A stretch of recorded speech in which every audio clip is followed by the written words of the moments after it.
Hello, good morning everyone. So last class में हमने exercise 1.2 के एग्जाम्पल सोल्व किए थे। Example number 8, example number 9, example number 10 and example number 11 को हमने वहाँ पे बहुत ही डिटेल में मैंने आपको वहाँ पे सिखाया था। आज की क्लास से हमें एक्सरसाइज 1.2 को स्टार्ट करना है। ओके, तो एक्सरसाइज 1.2 के क्वेश्चन नंबर 1 से हम आज के सेशन को शुरू करेंगे। तो क्वेश्चन एक्चुअल में हुआ क्या है कि मैंने जो वीडियो रिकॉर्ड कर रहा था मैं, तो आपका क्वेश्चन नंबर 1 मैंने पूरा सोल्व कर दिया था और मोबाइल पे फ़ोन आ गया था। ओके, तो वीडियो वो मुझे हटाना पड़ा। ठीक है, तो फिर से रिकॉर्ड कर रहा हूँ, इसलिए मैंने ऑन टू भी एक्सप्लेन कर दिया था, बट मैंने उसको हटा दिया क्योंकि उसको आज साथ साथ में एक्सप्लेन करूँगा। ये तो ईजी है, तो ये इसको मैं अभी आपको बता दूंगा। ठीक है, पहले क्वेश्चन पढ़ लेते कि क्वेश्चन क्या है। क्वेश्चन है कि show that the function F R star to R star defined by F x is equal to 1/x, है ना। तो मैंने लिख दिया कि function F R star to R star defined है और function F x is equal to 1/x है। अब वो बोल रहा है कि आपको ये शो करना है कि 1 एंड ऑन टू है। फिर आगे लिखता है कि where R star is the set of all non zero real number. R star को क्या लिखता है वो कि set of all non zero real number. Non zero real number का मतलब है कि रियल नंबर में से आपको जीरो को निकालना है। देखो ना, आप वर्ड को समझो। नॉन जीरो मतलब जीरो नहीं होना चाहिए, नॉन जीरो मतलब जीरो नहीं होना चाहिए। रियल नंबर मतलब रियल नंबर में से जीरो को निकालना है। तो नॉन जीरो रियल नंबर का मतलब है कि आर माइनस जीरो। अब आप बोलोगे कि सर आर स्टार एक नॉन जीरो रियल नंबर है, मतलब जीरो को छोड़ के तो बाकी सारे नंबर है, इसका मतलब है कि एक इनफाइनाइट सेट है। तो हम x1 और x2 कंसेप्ट से इस क्वेश्चन को सोल्व करेंगे। तो मैंने कहा बिल्कुल राइट बात है। तो हम गए 1 चेक करने। तो हमने क्या लिखा कि let x1 and x2 be two numbers which belongs to R star. R star का मतलब है कि x1 और x2 सारे रियल नंबर हो सकते हैं, किसको छोड़ के? जीरो को छोड़ के। तो फिर हमने क्या लिखा, F of x1 is equal to F of x2। तो 1/x1 is equal to 1/x2, cross multiply किया तो x2 is equal to x1। तो हम इसको ऐसे भी तो लिख सकते हैं, x1 is equal to x2। That means F is 1 function. ये हमने दिखा दिया। अब हम चले कहाँ? ऑन टू दिखाने। कहाँ चले कि ये फंक्शन ऑन टू है या नहीं। तो हम चले कि इसको हम ऑन टू दिखाएंगे। तो मैं ये कहूँगा कि ऑन टू फंक्शन दिखाने से पहले आपको थोड़ा सा आइडिया मैपिंग से मिलेगा। तो आप मैपिंग में चलिए, है ना। तो थोड़ा सा मैपिंग आप इसकी पहले बनाओ, फिर हम बात करते हैं। So R star to R star, ठीक है। तो हम इसको डैश डैश डैश -2 -1 -0.5। अच्छा, जीरो लिखोगे क्या? नहीं लिखोगे। क्यों नहीं लिखोगे? क्योंकि आर स्टार का मतलब है कि आर माइनस जीरो, जीरो नहीं लिखना है। तो फिर 1 1.5 2 3 डैश डैश डैश, है ना, dash dash dash -2 -1 -0.5 1 1.5 2 3 dash dash dash. ये x होता है और ये fx होता है। तो आप मुझे बोलोगे कि सर जो हमारा फंक्शन है वो है y is equal to 1/x, y is equal to 1/x। तो सर अगर हम मैपिंग चेक करने जाएं, अगर मैं -1 रखता हूं तो y की जो इमेज है वो इसके साथ बन रही है। अगर मैं -0.5 रखता हूं, है ना, तो ये -2 के साथ इमेज बना लेगा। अगर मैं 1 रखता हूं तो 1 के साथ इमेज बना लेगा। अगर मैं 1.5 रखता हूं तो अगर मैं 1.5 रखता हूं, है ना, तो ये 2/3 आएगा। वो भी तो कहीं पे आएगा इसमें। अगर 2 रखते हो तो 0.5 आएगा प्लस का, जो यहाँ पे कहीं होगा, है ना। समझ रहे हो ना बात को? मतलब आप कुछ भी रख रहे हो, आपको उसमें मिल रहा है, और जीरो हम रख नहीं सकते, है ना। तो अब हम क्या करेंगे? वैसे एक्चुअल में आप ध्यान दो तो ये क्लास 11th में जब हम रिलेशन और फंक्शन चैप्टर पढ़े थे, तो ये फंक्शन हम पढ़े रेशनल फंक्शन। 1/x एक रेशनल फंक्शन होता है। तो मैंने आपको वहाँ बताया था कि इसका डोमेन r-0 होता है। क्यों होता है? क्योंकि 1/0 डिफाइन नहीं होगा, है ना। 1/0 डिफाइन नहीं होगा, इसलिए उसने भी बिल्कुल सही लिखा है कि ये नॉन जीरो रियल नंबर के लिए R star non zero real number का मतलब यही है ना, क्योंकि ये जीरो पे डिफाइंड नहीं होता, क्योंकि एक रेशनल फंक्शन है। ठीक है, वो बात तो हो गई। तो अब हम इसको कैसे दिखाएंगे कि y is equal to 1/x for each y belongs to R star, है ना, for each y belongs to R star. तो हम x को क्या लिखेंगे? 1/y लिखेंगे। x को क्या लिखेंगे? 1/y। अब हम इसको चेक करने जाएंगे कि x को हमने 1/y लिखा। अब आप y की कुछ वैल्यूज यहाँ पे एग्जांपल के लिए शो करके बता दो। जो जैसे आपने y1 रखा तो x क्या मिलेगा आपको? 1/1, दैट मीन्स 1, जो कि बिलोंग करेगा किससे? आर स्टार से। है ना। 1 देखो 1 की इमेज 1 से बन रही है। अब आप एक बार y को -2 रख दो तो आपको x क्या मिला 1/-2, दैट मीन्स माइनस का 0.5 जो कि बिलोंग कर रहा है r से, तो ये भी इमेज बन रही। मतलब आप कुछ भी नंबर रखो आपको इसमें इमेज मिल जाएगी, ठीक है ना, क्योंकि दोनों रियल नंबर से रियल नंबर है 0 को छोड़ के। तो आप कुछ भी नंबर रखोगे तो 1 करके एक रियल नंबर ही आएगा जो इस सेट में होगा। तो आप लिख सकते हो कि for each y belongs to r star, for each y belongs to r star, there is x is equal to 1/y belongs to r star। क्या लिखा कि for each y belongs to r star there is x is equal to 1/y belongs to r star। That's why f is onto function। That's why f is onto function।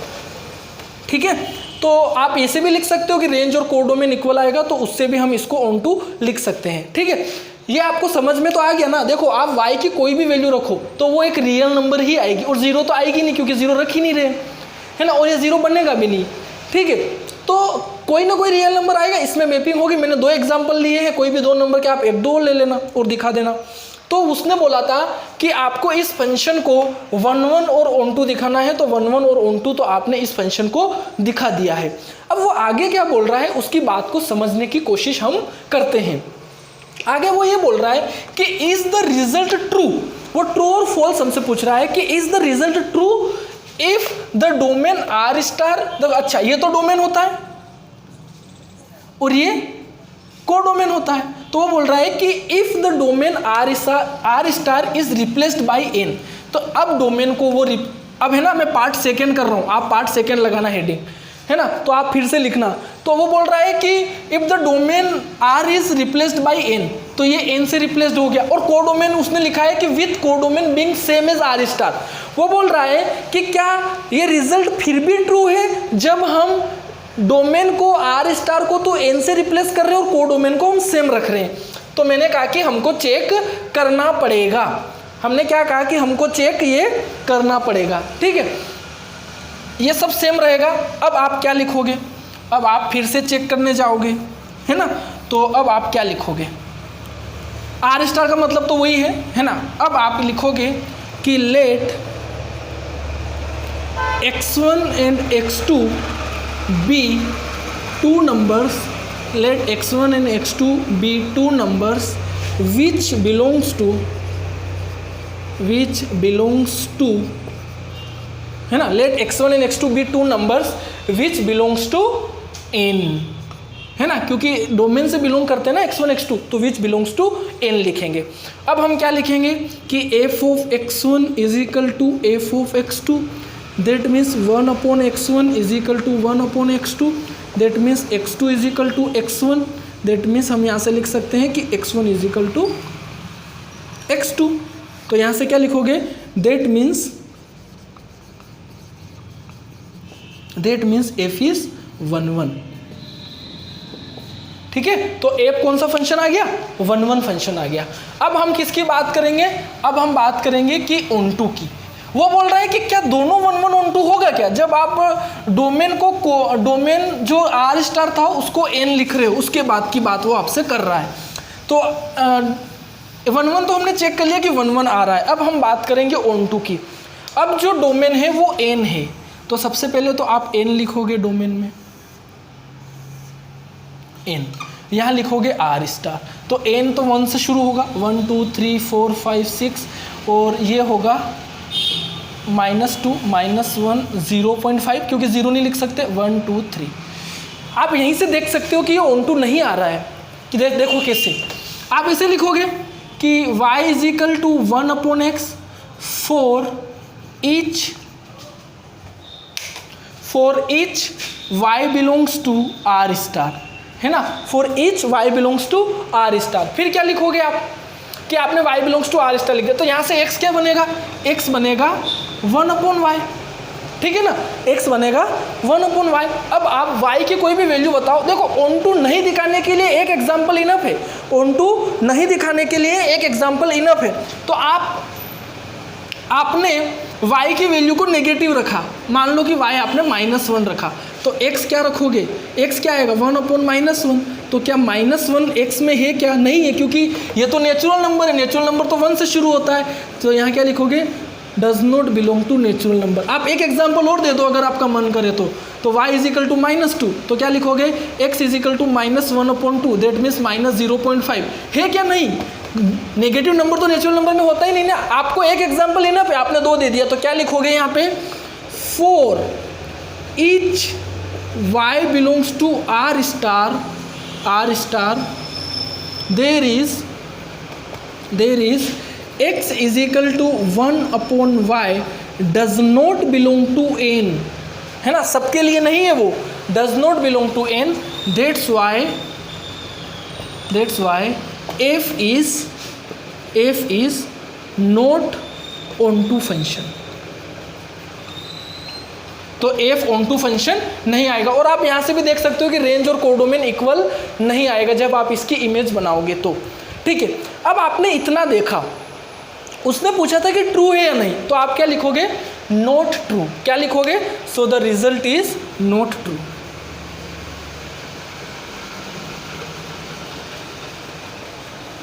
है ना, क्योंकि true होने के लिए 1 और on to दोनों आने चाहिए था, 1 तो आ गया बट ऑन टू नहीं आ रहा है, तो क्या लिखोगे, result is not true. Okay, तो ये फर्स्ट पार्ट तो हमने बता दिया था, 1 और ऑन टू क्यों आ रहा था, क्योंकि इधर भी r स्टार था, तो आप कोई भी वैल्यू ले रहे थे वो आ रही थी, तो वो ऑन टू आ रहा था, और 1 तो आ ही रहा था। फिर वो बोल रहा था कि आप अपने डोमेन जो r स्टार है ना उसको नेचुरल नंबर से रिप्लेस करो, उसके बाद चेक करो कि क्या रिजल्ट आपका ट्रू है या नहीं। तो जैसे ही हमने नेचुरल नंबर से रिप्लेस किया तो ये ऑन टू नहीं आ रहा है, तो क्या लिखोगे, result is not true. Okay, तो दिस इज क्वेश्चन नंबर 1 जिसमें एक्चुअल में 2 क्वेश्चन थे। ओके, तो इसको नोट करो।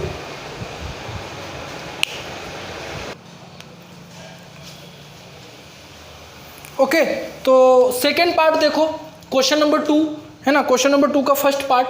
अच्छा, बोला है कि check the injectivity and subjectivity. तो बेटा इंजेक्टिविटी का क्या मतलब होता है, 1 है ना, इंजेक्टिविटी का मतलब होता है 1 तो चेक द 1 एंड सब्जेक्टिविटी को मैंने बताया है ऑन टू, सब्जेक्टिविटी को क्या बोलते हैं, on two of the following functions. Okay, तो फर्स्ट पार्ट है ना, इसमें 5 पार्ट्स दिए हुए हैं क्वेश्चन में, हाँ टोटल 5 पार्ट्स दिए हुए हैं। तो फर्स्ट पार्ट को देखते हैं, ठीक है।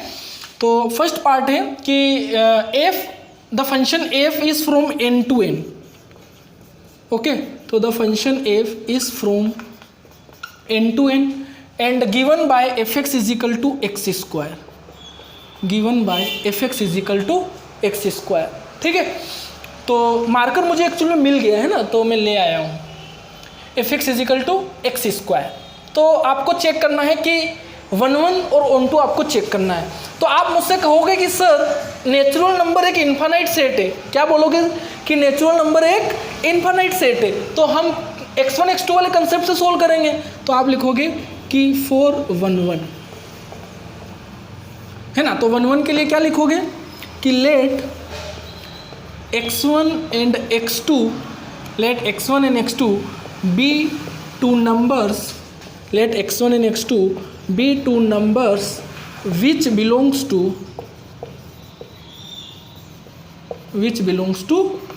n, है ना। x1 और x2 दो नंबर है जो कहाँ से बिलोंग करेंगे, n से बिलोंग करेंगे। तो आप लिखोगे कि f of x1 = f of x2। तो यहाँ लिखोगे कि x1 का स्क्वायर = x2 का स्क्वायर। यहाँ से क्या आता है मैंने आपको बताया है, यहाँ से आता है x1 = ± x2। तो एक बार अपना आंसर देने से पहले सोच लेना, एक बार अपना आंसर देने से पहले सोच लेना कि ये 1 1 है या नहीं। कैसे सोचोगे, आप यहाँ लिख चुके हो पहले से, क्योंकि x1 और x2 डोमेन से होता है, तो आपने लिखा है कि let x1 and x2 be 2 numbers which belongs to n। तो यहाँ लिखोगे कि x1 और x2 n से बिलोंग करते हैं, और n नेचुरल नंबर होता है। नेचुरल नंबर में नेगेटिव आता है क्या, नेचुरल नंबर में नेगेटिव आता है क्या, नहीं आता। जैसे आपने अगर ध्यान दिया हो तो क्लास 11th में हम ट्रिग्नोमेट्री पढ़ते थे, है ना। जैसे हमारी sin x की वैल्यू सोल्व करने पे ±3/5 आती थी, और ऐसे क्वेश्चन किए थे ट्रिग्नोमेट्री में, है ना, 3.2 में। फिर वो बोलता था कि X lies in the second quadrant, तो आपको पता है कि सेकंड क्वाड्रेंट में साइन और कोसेक पॉजिटिव होता था, तो फिर आप क्या लिख देते हो, sine X is equal to 3/5 ऐसे लिखते थे ना वहाँ पे। तो वही यहाँ पे आपको ये ध्यान रखना है कि आपके जो x1 x2 है वो कहाँ से है, तो आपके जो x1 और x2 है वो नेचुरल नंबर से, और नेचुरल नंबर में क्या नेगेटिव आता है क्या, नेचुरल नंबर में नेगेटिव नंबर आते हैं क्या, नहीं आते हैं, तो नेगेटिव तो नहीं लेंगे। इसका मतलब है कि x1 और x2 क्या होंगे, इक्वल होंगे। बात समझ में आई कि नहीं, पहले ये बताओ आप मुझे, है ना। देखो x1 is equal two plus minus तो x2 आएगा, बट अगर यहाँ रियल नंबर होता, r से r होता, रियल नंबर से रियल नंबर होता, तो रियल नंबर में नेगेटिव आता है, तब ये 1 1 नहीं होता फिर, है ना। अगर रियल नंबर से रियल नंबर होता तो x1 x2 भी रियल नंबर से होते, तो रियल नंबर में तो नेगेटिव नंबर आते हैं, तब ये 1 1 नहीं होता। अभी x1 और x2 दोनों नेचुरल नंबर से, तो नेचुरल नंबर में नेगेटिव नंबर नहीं आते, हमेशा पॉजिटिव आते, तो x1 x2 के क्या आएगा, इक्वल आएगा। तो यहाँ से क्या लिखोगे, that means f is 1 1 function. क्या लिखोगे, that means f is 1 1 function. Okay, मतलब inject, that means f is injective function, ऐसे भी लिख सकते हो ना, क्योंकि इंजेक्टिव में पूछा है तो आप इंजेक्टिव की टर्म में लिखोगे, तो क्या लिखोगे, that means f is injective function. अब बात करते हैं सब्जेक्टिविटी की या ऑन टू की। इस मार्कर ने भी अपना दम तोड़ दिया है ना। ये सब मार्कर ऐसे हैं जिनमें इंक खत्म हो गई है, तो मैं सबको ढूंढ के लाया हूँ कि थोड़ा थोड़ा करके आपके क्वेश्चन को मैं कंप्लीट कर दूंगा, ठीक है ना। तो अब इसका यूज़ करता हूँ, ठीक है ना। इंक खत्म हो गई है, लानी पड़ेगी मार्केट से, ठीक है। सब्जेक्टिविटी की बात करते हैं, तो सबसे पहले बेटा आप मैपिंग करो सब्जेक्टिविटी में।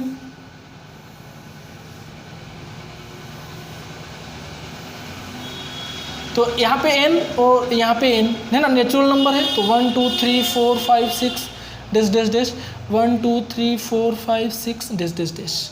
ओके, और आपका जो फंक्शन है वो है f x is equal to x square, या हम इसको लिख सकते हैं y is equal to x square, ठीक है, y is equal to x square. तो आपने जब x को 1 रखा, ये x है और ये f है, तो जब आपने x को 1 रखा तो आपको y 1 मिलेगा, जब x 2 रखोगे तो y 4 मिलेगा, x 3 रखोगे तो y 9 मिलेगा। तो आप देख रहे हो ना, तो 2 कभी आ पाएगा इसमें इमेज में, नहीं आ पाएगा। कभी 3 आ पाएगा क्या, नहीं आएगा। 3 कब आएगा, जब √3 का स्क्वायर करेगा, और √3 नेचुरल नंबर में होता है क्या, नहीं होता है। बात समझ रहे हो ना। 2 और 3 कब आएगा, जब √2 और √3 हो, क्योंकि स्क्वायर होना है, तो √2 का स्क्वायर 2 होता है, बट √2 इसमें है क्या, आ ही नहीं सकता। क्यों नहीं आ सकता, क्योंकि ये नेचुरल नंबर का सेट है। तो यहाँ से क्या बोलोगे, यहाँ से क्या बोलोगे, range is subset of codomain, है ना, range is subset of codomain, that's why F is not surjective function, that's why F is not surjective function, है ना। सर्जेक्टिव का मतलब ऑन टू, है ना, और इंजेक्टिव यहाँ लिख देना, that's why F is injective function, ठीक है। तो ये फर्स्ट पार्ट था इसका, इसको नोट करो।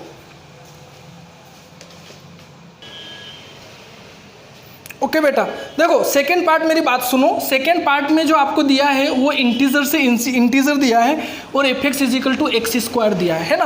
तो जब आप इसको लिखोगे, प्रॉपर लिखना है ना, मैं शॉर्टकट में बता रहा हूँ, तो x1 square is equal to x2 square लिखोगे।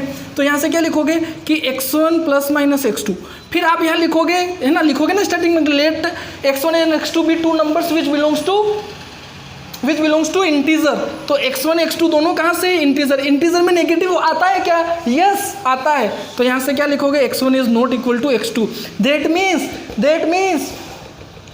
That means function is not injective.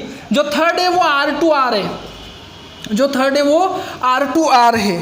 तो R2R में भी x1 x2 R से बिलोंग करेगा, तो रियल नंबर में नेगेटिव आता है, यस, तो ये भी इंजेक्टिव नहीं होगा।